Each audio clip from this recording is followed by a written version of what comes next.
सुप्रभात बच्चों, online class में आपका स्वागत है। मैं Neeta Chaudhary, Fortune International School से। तो बच्चों, हमने हिंदी का 8 चैप्टर था, एक कुत्ता और एक मैना, जिसको लिखने वाले लेखक हैं हजारी प्रसाद द्विवेदी जी। उनका हमने जीवन परिचय पढ़ा। आज हम इस चैप्टर को पढ़ेंगे, एक कुत्ता और एक मैना। आज से कई वर्ष पहले गुरुदेव के मन में आया कि शांति निकेतन को छोड़कर कहीं अन्यत्र जाएं। गुरुदेव के मन में क्या आया कि हम शांति निकेतन आश्रम को छोड़कर कहीं अन्य जगह जाएं। स्वास्थ्य बहुत अच्छा नहीं था, शायद इसीलिए या पता नहीं क्यों तय पाया कि वे श्री निकेतन के पुराने 3 मंजिले मकान में कुछ दिन रहे। शायद मौज में आकर ही उन्होंने ये निर्णय किया हो। वे सबसे ऊपर के तल्ले में रहने लगे। उन दिनों ऊपर तक पहुंचने के लिए लोहे की चक्करदार सीढ़ियां थी। 3 मंजिल पे पहुंचने के लिए लोहे की सीढ़ियां लगी हुई थी। और वृद्ध और क्षण वपु का मतलब होता है कमजोर शरीर वाला, रविंद्रनाथ के लिए उस पर चढ़ सकना असंभव था। गुरुदेव किसको कहा गया यहाँ पे? रविंद्रनाथ टैगोर को। तो उन सीढ़ियों पे चढ़ना उनके लिए असंभव था। फिर भी बड़ी कठिनाई से उन्हें वहाँ ले जाया जा सका। उन दिनों छुट्टियाँ थी, आश्रम के अधिकांश लोग बाहर चले गए थे। एक दिन हमने सपरिवार यानी परिवार के सभी लोग उनके दर्शन की ठानी। दर्शन को मैं जो यहाँ विशेष रूप से दर्शनीय बनाकर लिख रहा हूँ, उसका कारण ये है, गुरुदेव के पास जब कभी मैं जाता था तो प्रिया वे कहकर मुस्कुरा देते थे कि दर्शनार्थी है क्या। शुरू में मैं उनसे ऐसी बांग्ला में बात करता था जो वस्तुतः हिंदी मुहावरों का अनुवाद हुआ करती थी। किसी बाहर के अतिथि को जब मैं उनके पास ले जाता था तो कहा करता था, एक भद्र लोक आपनार दर्शने जने ऐसे छे। ये बात हिंदी में जितनी प्रचलित है उतनी बांग्ला में नहीं। इसीलिए गुरुदेव जरा मुस्कुरा देते थे। बाद में मुझे मालूम हुआ कि मेरी ये भाषा बहुत अधिक पुस्तकीय है और गुरुदेव ने उस दर्शन शब्द को पकड़ लिया था। इसलिए जब कभी मैं असमय में पहुंच जाता था तो वे हंसकर पूछते, दर्शनार्थी लेकर आए हो क्या। यहाँ ये दुख के साथ कह देना चाहता था कि अपने देश में दर्शनार्थियों में कितने ही इतने प्रगल्भ होते हैं कि समय असमय, स्थान अस्थान, अवस्था अनावस्था। अनावस्था का मतलब होता है कठिन अवस्था, कि एकदम परवाह नहीं करते थे और रोकते रहने पर भी आ ही जाते थे। ऐसे दर्शनार्थियों से गुरुदेव कुछ भीत से रहते थे, यानी डरे से रहते थे। मैं बाल बच्चों के एक दिन श्री निकेतन जा पहुंचा। कई दिनों से उन्हें देखा नहीं था। गुरुदेव वहाँ बड़े आनंद में थे, अकेले रहते थे। भीड़ भाड़ उतनी नहीं होती थी जितनी शांति निकेतन आश्रम में थी। जब हम लोग ऊपर गए तो गुरुदेव बाहर एक कुर्सी पर चुपचाप बैठे। अस्तगामी का मतलब होता है सूर्य का छिपना। अस्तगामी सूर्य की ओर ध्यान स्तिमित नयनों से देख रहे थे, यानी छिपते हुए सूर्य को ध्यान से देख रहे थे। हम लोगों को देखकर मुस्कुराए, बच्चों से जरा छेड़छाड़ की, कुशल प्रश्न पूछे और फिर चुप हो रहे।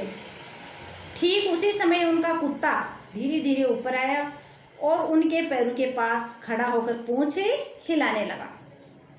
गुरुदेव ने उसकी पीठ पर हाथ फेरा।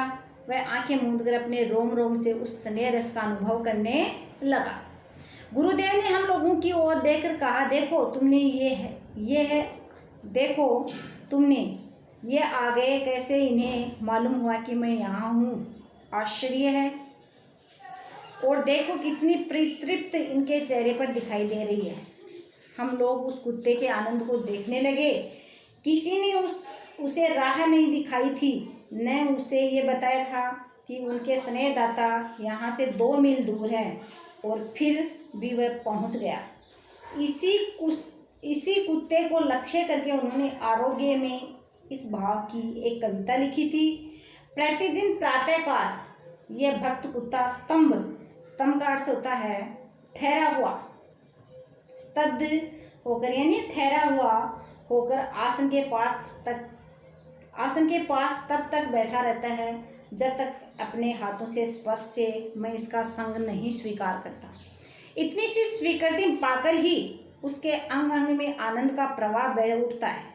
इस वाक्यहीन प्राणी लोक में सिर्फ यही एक जीव अच्छा बुरा सबको भेद कर का मतलब होता है पार करके संपूर्ण मनुष्य को देख सका है, उस आनंद को देख सका है जिसे प्राण दिया जा सकता है, जिसमें अहेतुक प्रेम ढाल दिया जा सकता है, जिसकी चेतना असीम चैतन्य लोक में राह दिखा सकती है।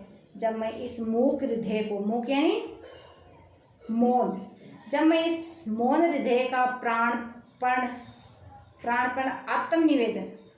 आत्मनिवेदन का मतलब होता है स्वयं को समर्पित करने वाला आत्मनिवेदन देखता हूँ, जिसमें वह अपनी दीनता बताता रहता है यानी अपनी गरीबी को, तब मैं ये सोच ही नहीं पाता है कि उसने अपने सहज बोध से मानव स्वरूप में कौन सा मूल्य आविष्कार किया है।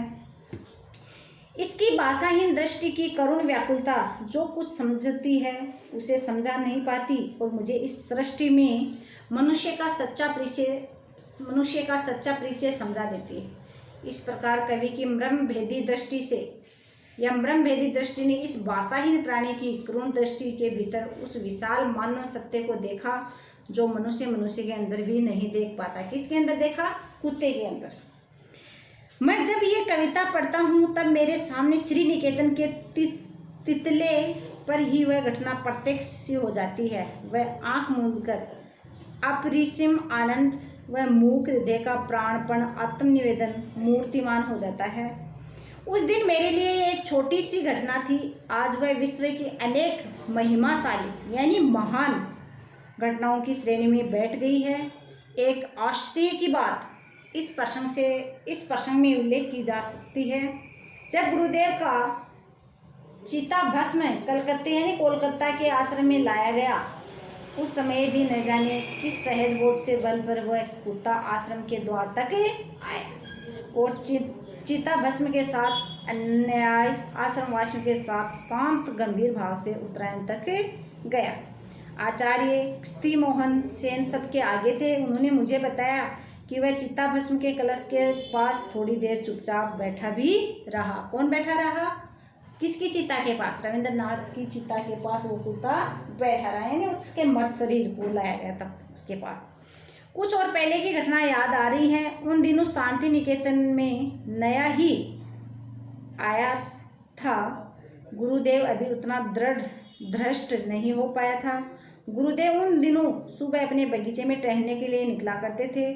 मैं एक दिन उसके साथ हो गया था। मेरे साथ एक और पुराने अध्यापक थे और सही बात तो यह है कि उन्होंने ही मुझे भी अपने साथ ले लिया। गुरुदेव एक एक फूल पत्ते को ध्यान से देखते हुए अपने बगीचे में टहल रहे थे और उक्त अध्यापक महाशय से बातें करते जा रहे थे।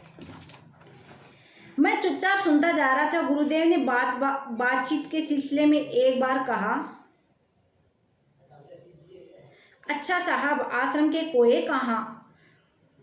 अच्छा साहब आश्रम के कोए क्या हो गए? उनकी आवाज़ सुनाई ही नहीं देती। यानी आश्रम में कोए कहाँ गए? उनकी आवाज़ कैसे सुनाई नहीं दे रही? न तो मेरे साथियों न अध्यापक महाशय को ये खबर थी और न मुझे। बाद में मैंने लक्ष्य किया, सचमुच कई दिनों से आश्रम में कोए नहीं दिख रहे हैं। मैंने तब तक कोन को सर्वव्यापक पक्षी ही समझ लिया, यानी सब जगह विचरण करने वाला पक्षी। अचानक उस दिन मालूम हुआ कि भले आदमी भी कभी कभी प्रवास को चले जाते हैं, यानी कोई भी एक जगह से दूसरी जगह प्रवास के लिए गए हैं, एक प्रदेश से दूसरे प्रदेश या चले जाने को बाध्य होते हैं। एक लेखक ने कौन की आधुनिक साहित्य से उपमा दी, क्योंकि इनका मोटो है मिस्चिक फॉर मिस्चिफ, से शरारत के लिए ही शरारत। तो क्या कौओं का प्रवास भी किसी शरारत के उद्देश्य से ही था? या एक सप्ताह के बाद बहुत कोए दिखाई दिए। एक दूसरी बार मैं सवेरे गुरुदेव के पास उपस्थित था। उस समय एक लंगड़ी मैना फुदक रही थी। गुरुदेव ने कहा, देखते हो ये युद्ध भ्रष्ट है, रोज फुदकती है। अब गुरुदेव के पास क्या थी? एक कुत्ते के साथ साथ एक लंगड़ी मैना भी थी। ठीक यही आकर मुझे इसी चाल में एक करुण भाव दिखाई देता है। गुरुदेव ने अगर कहने दिया होता तो मुझे उसका करुण भाव एकदम नहीं दिखता। मेरा अनुमान था कि मैना करुण भाव देखने वाले पक्षी ही नहीं है, वह दूसरों पे अनुकंपा की भी दिखाया करती है। 3-4 वर्ष में से मैं एक नए मकान में रहने लगा मकान के निर्माताओं ने दीवार में चारों ओर एक एक सुराख छोड़ रखी है। ये कोई आधुनिक वैज्ञानिक खतरे का समाधान होगा। एक मैना दंपति नियमित भाव से प्रति वर्ष यहाँ गृहस्थी जमाया करते हैं। तिनके और चिथड़ों का अंबार लगा देते हैं। भले मानस गोबर के टुकड़े तक ले आना नहीं भूलते हैं। हैरान होकर हम सुराखों में ईंटें भर देते हैं, परंतु वे खाली बची जगह का उपयोग कर लेते हैं। पति पत्नी जब कोई एक तिनका लेकर सुराख में रखते हैं तो उनके भाव देखने लायक होते हैं। पत्नी देवी का तो क्या कहना, एक तिनका ले आई तो फिर एक पैर पर खड़ी होकर जरा पंखों को फटकार दिया, चोंच को अपने ही पैरों से साफ कर लिया और नाना प्रकार की मधुर और विजयोघोषी वाणी में गान शुरू कर दिया। हम लोगों की तो उन्हें कोई परवाह ही नहीं थी, या हम लोगों की तो उन्हें कोई परवाह ही नहीं रहती थी। अचानक इसी समय अगर पति देवता भी कोई कागज या गोबर का टुकड़ा लेकर उपस्थित हुए तब तो क्या कहना, दोनों के नाच गान और आनंद नृत्य से सारा मकान मुखरित हो उठा।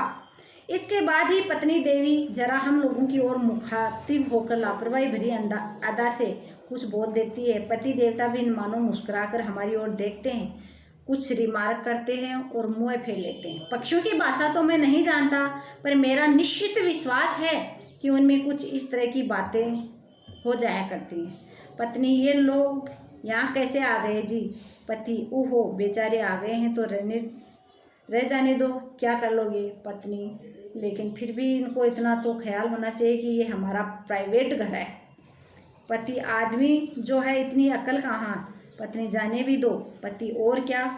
इस बार मैं इस प्रकार की मैना कभी करुण हो सकती है, ये मेरा विश्वास नहीं था। गुरुदेव की बात पर मैंने ध्यान से देखा तो मालूम हुआ कि सचमुच ही उनके मुख से एक करुण भाव, शायद ये विदुर पति था। विदुर पति का मतलब होता है जिस पति की पत्नी मर जाती हो, उसको बोलते हैं विदुर। और जिस औरत का पति मर जाता है वो होती है विधवा, और जिस आदमी की औरत यानी पत्नी मर जाती है वो विदुर होता है। जो पिछले स्वयंवर सभा के युद्ध में आहत और परास्त हो गया था, यह विधवा पत्नी है जो पिछले बिडाल का अर्थ होता है बिलाव के आक्रमण के समय पति को खोकर युद्ध से इष्ट चोट खाकर एकांत विहार कर रही है। हाय, क्यों इनकी ऐसी दशा है? शायद इसी मैना को लक्ष्य करके गुरुदेव ने बाद में एक कविता लिखी जिसे कुछ अंश का सार इस प्रकार है। उस मैना को क्या हो गया यही सोचता हूँ, क्यों वह दल से अलग होकर अकेली रहती है। पहले दिन देखा था सेमर के पेड़ के नीचे मेरे बगीचे में, जान पड़ा जैसे एक पैर से लंगड़ी रही हो। इसके बाद वह रोज सवेरे देखता हूँ संगीहीन होकर कीड़ों का शिकार करती फिरती है, चढ़ जाती है बरामदे में, नाच नाच कर चहलकदमी क्या करती है, मुझसे जरा भी नहीं डरती। क्यों है ऐसी दशा इसकी? समाज के लिए दंड पर उसमें निर्वास मिला। दल के किसी अविचार पर उसने मान किया है। कुछ ही दूरी पर और मैनाएं बक छक रही थी, घास पर उछल कूद रही थी, उड़ती फिरती सिरी वृक्ष की शाखाओं पर। एक बेचारी को ऐसा कुछ ही शौक नहीं है, इसके जीवन में कहाँ गांठ पड़ी है, यही सोच रहा हूँ। सवेरे की धूप मानो सहज मन से आहार चुगती हुई जड़े हुए पत्तों पर कूदती फिरती है सारा दिन। किसी के ऊपर इसका कुछ अभियोग है, ये बात बिल्कुल नहीं जान पड़ती। इसकी चाल में वैराग्य का गर्व भी तो नहीं है, दो आग सी जलती आंखें भी तो नहीं दिखती इत्यादि। जब मैं इस कविता को पढ़ता हूँ तो उस मैना की करुण मूर्ति अत्यंत साफ होकर सामने आ जाती है, कैसे मैंने उसे देखकर भी नहीं देखा। और इस प्रकार कवि की आंखें उस बेचारी के मर्म स्थल तक पहुँच गई। सोचता हूँ तो हैरान हो रहता हूँ। एक दिन वह मैना उड़ गई। सायंकाल का मतलब होता है शाम के समय। कवि ने उसे नहीं देखा। जब वह अकेले जाया करती थी उस डाल के कोने में, जब झिंगुर अंधकार में झनकारता रहता, जब हवा में बांस के पत्ते झरझराते रहते, पेड़ों की फांक से पुकारा करता नींद तोड़ने वाला संध्या तारा। शाम के समय का तारा कितना करुण है उसका गायब हो जाना। मतलब ये जो मैना है ये और कुत्ता है वो रविंद्रनाथ के पास रहते हैं और हजारी प्रसाद द्विवेदी जो ही उनके पास जाते हैं तो ये उनकी मैना और कुत्ते की हलचल को देखते हैं और अपने मन में उनके बारे में विचार करते हैं। तो बच्चों हमारा ये चैप्टर था, यानी गद्य भाग के जितने चैप्टर थे वो आज कंप्लीट हो गए हैं। अब आपको क्या करना है, इसके जो प्रश्नोत्तर हैं वो आपको फेयर नोटबुक में करने हैं और इनको सारे चैप्टरों को आपको याद भी करना है। धन्यवाद।